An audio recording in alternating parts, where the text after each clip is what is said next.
Halo semuanya, kembali lagi di YouTube channel saya, MB Production. So, apa kabar kamu semua? Saya berharap kamu semua adalah dalam keadaan yang sehat walafiat dan kabar baik semuanya ya. So, sudah lama saya kita upload video dalam YouTube channel saya. Apa-apa konten pun saya kita buat, saya kita bagi apa-apa kabar angin sama kamu kan. Jadi sekarang saya ada upload video ni lah, vlog saya pada hari ini. So, topik kita pada hari ini adalah berkaitan perkara seram. Okay, saya dan perkara seram memang tidak berpisah. Okay, memang banyak sekali perkara seram yang pernah saya lalui. Tetapi perkara seram pada hari ini saya ingin ceritakan adalah tentang perkara seram semasa saya berada di sebuah tempat terpencil. Orang pencil sangatlah, tempat yang hutan-hutan begitulah, yang dikelilingi hutan begitu. Okay, so untuk tahu pengalaman ini, so saya akan share, dan penerimaan cerita ini adalah sekadar pengalaman hidup saya. Jadi apa-apa yang berunsur hidup atau mati ataupun tersama nama adalah bukannya daripada anda ya, dan ini hanyalah kisah yang diinspirasikan daripada pengalaman saya sendiri. Okey, apa-apapun, anggap saja cerita kita pada hari ini adalah sebagai hiburan, dan saya harap anda semua terhibur dengan penceritaan saya pada hari ini. Okey,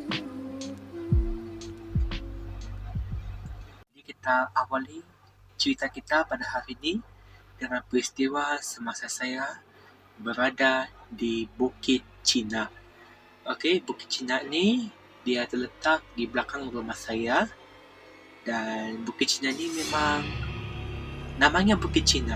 Okay? Dia ada kena mengenal dengan bangsa Cina, saya minta maaf, tapi itu memang namanya Bukit Cina. Semua dia tahu kenapa, tapi ya, namanya Bukit Cina. Okay? So, masa tu adalah pada pukul 8:30 malam. Okay? Dan masa tu saya bersama dengan parents saya berada di sana. Di tengah-tengah hutan tu kami memanggang. Okey, kami memanggang untuk persiapan menjelang jamuan. Okey, jamuan keluar kami pada masa tu kan. Jadi kami memanggang di sana. Okey. Masa kami memanggang tu, sementara bapa saya masuk di hutan untuk mencari kayu-kayu hutan untuk dibuat sebagai tempat bakaran. Masa tu saya masih dalam kereta dan menyapu lotion nyamuk. Okey, menyapu lotion nyamuk. Masa tu memang sangat bernyamuk, sangat malam lagi kan, dan di kawasan hutan kan, jadi memang sangat bernyamuk pada masa tu. Jadi untuk mengelakkan itu, saya sapu lotion dulu. Jadi masa tu saya keluar. Okey, saya keluar, dan di depan saya ada satu tangki. Tangki ini pula adalah tangki gas yang dipotong menjadi tempat memanggang. Jadi di situ kami memanggang. Memang di situ kami menyimpan tong gas di sana untuk memanggang di sana. Kami tidak bawa balik di tong gas, tapi kami tinggalkan tong gas di sana untuk kami bakar atau memanggang di sana apabila kami mau memanggang. Okay? So, dipendekkan cerita, saya turun dari sana, saya rasa ada tiupan angin di belakang saya. Tiupan angin, dan saya rasa sejuk di belakang leher saya dan di belakang telinga saya. Saya sangat sejuk. Tapi saya tidak mempedulikan perkara itu. Sabialah, fikiran kita think positif. Yang masa tu malam. Jadi memang ada tiupan angin di mata-mata tempat malam dan dalam hutan. Jadi ada satu saya nampak di FB yang dia kata pantang larang dia, kalau nampak sesuatu atau merasakan sesuatu, kita jangan tegur. Kita jangan tegur ataupun kita jangan sapa. Kita biarkan benda itu berlalu. Okay, jadi saya pun fikir positif. Saya fikir secara realistik yang masa tu memang malam. Lagipun dalam hutan memang sangat sejuk dan ada tiupan angin menderu. Jadi masa tu saya sedang membuat persiapan, letak-letak garam, letak-letak halia, tumis-tumis segala perenca yang diperam itu daging. Lepas tu saya berpersiapan masa tu. Jadi masa kami memanggang tu, saya duduk di belakang kereta. Masa tu saya memang nakal lah. Saya jenis yang orang kata gila api. Saya jenis orang gila api. Jadi apa-apa saya nampak, saya akan pungut dan saya akan bakar. Dululah, sekarang tidak lah. Jadi masa tu kotak telur saya bawa dari rumah. Jadi saya ambil tu kotak telur dan saya bakar dan saya bikin main asap-asap lah.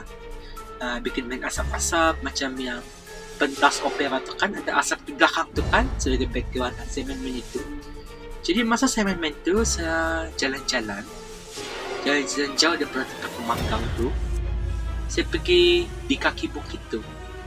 Di kaki bukit tu ada jalan menuju ke Tokong. Di kaki bukit tu saya main-main di sana. Dan di situ ada satu tempat, dia macam paya. Dia tempat paya tu, dan saya pergi tengok di sana. And then tiba-tiba di depan saya rumput bergerak. Rumput tu tiba-tiba bergerak. Ada bunyi lah gitu.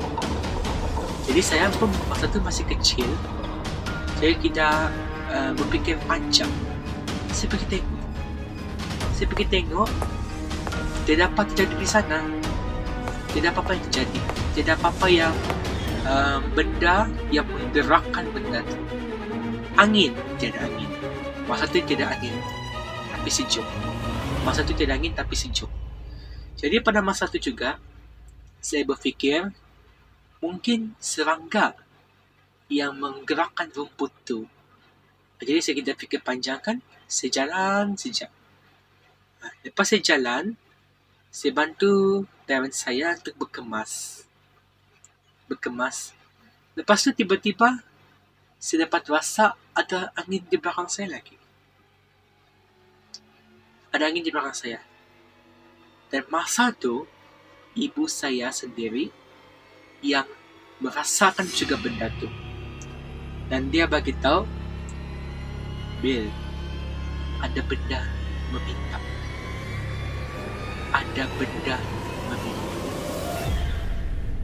Dia melihat dari atas bukit.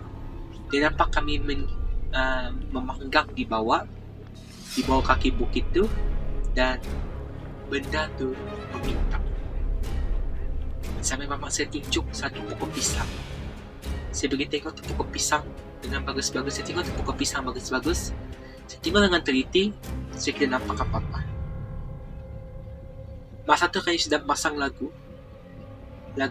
keagamaan kami, lagu rohani, dan membacakan doa-doa. Masa tu memang kami rasa sangat seram sejuk. Jadi saya pun tidak lagi dibenarkan untuk keluar dan bermain lagi masa tu. Jadi dipanggil masuk dalam kereta dan menunggu di sana sampai habis memanggang. Jadi tinggal bapa saya seorang di sana.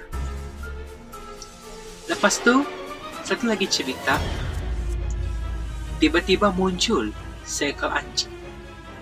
Seekor anjing ni dia berbadan kecil sejak tu anjing, tapi bulunya lebat.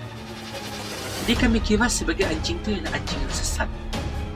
Dia datang kepada kami di sana, dan bapa saya pun bagi makan sama tu anjing. Sedikit daging tu yang saya panggang. Dia bawa lari. Lepas tu dia bawa masuk pergi pondok lama yang lama ditinggalkan di Bukit Cina tu.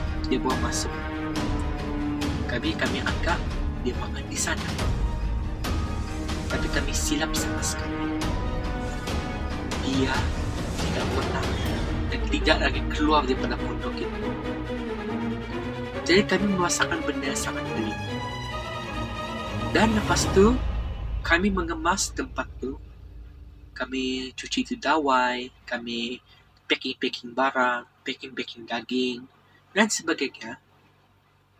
Kami terjumpa satu kontena. Kontena ni kontena aiskrim. Diletakkan di sebelah tangki tempat kami memanggang. sebelah tangki. Ini tangki, jadi itu kontainer di sebelah dia saja. Dan kontainer tu ada tertulis, jangan alihkan kontainer ini. Siapa yang alihkan akan dihukum selama 7 keturunan.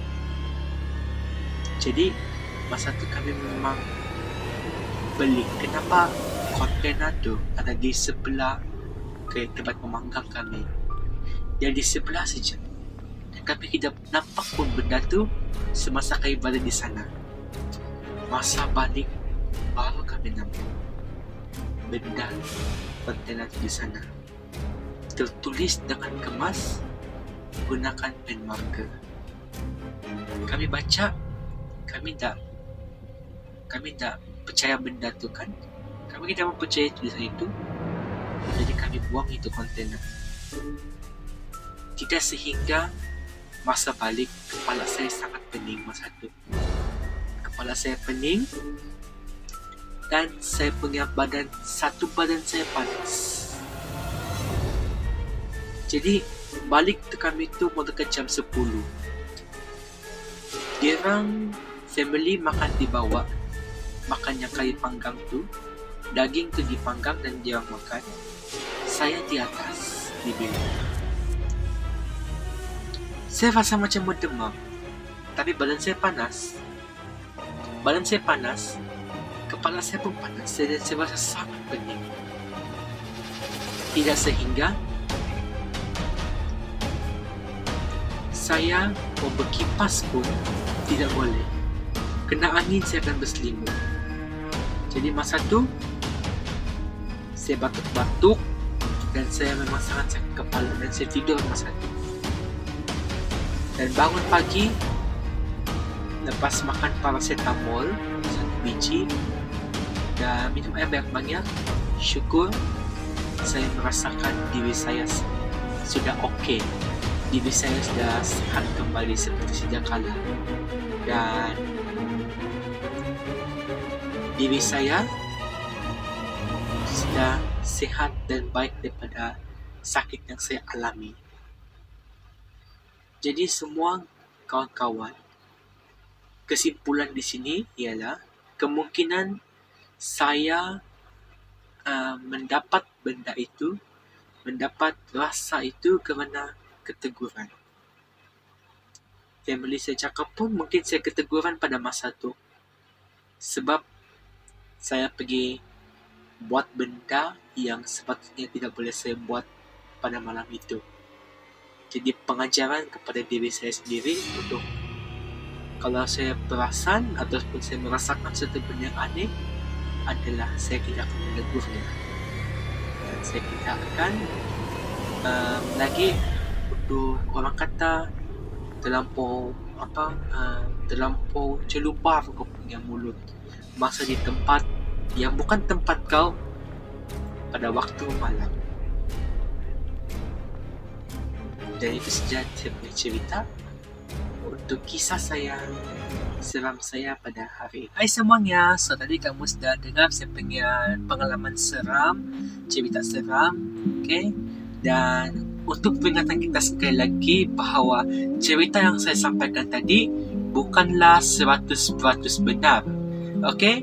Bukan 100% benar, tetapi kita ambil cerita itu sebagai satu hiburan saja dan pengajaran kepada kita semua tentang pantang-pantang yang orang-orang tua kita beritahu kepada kita. Okay? Dan saya harap video pada hari ini akan memberikan hiburan kepada kamu semua. Dan tidak lupa juga kepada kawan-kawan saya, senior-senior saya yang duduk SPM pada tahun ini, pada hari ini dan pada masa-masa yang akan datang. Saya mengucapkan selamat menduduki SPM, semoga maju jaya dan semoga Tuhan memberkati segala usaha-usaha kamu dalam mengerjakan ujian kamu itu. Okey? Seperti kata Soekarno, berpedomanlah pada hati, berpedomanlah pada cita-cita kita. So, itu saja daripada saya untuk hari ini. Kalau kamu rasa kamu mau dari konten begini, tinggalkan jelangan komen di bawah. Jangan lupa untuk share, jangan lupa untuk like, dan jangan lupa untuk subscribe YouTube channel saya agar saya dapat semangat ya untuk mengupload konten-konten yang akan datang. So, saya akan jumpa kamu lagi dalam konten yang berikutnya. MB Production sentiasa di hati.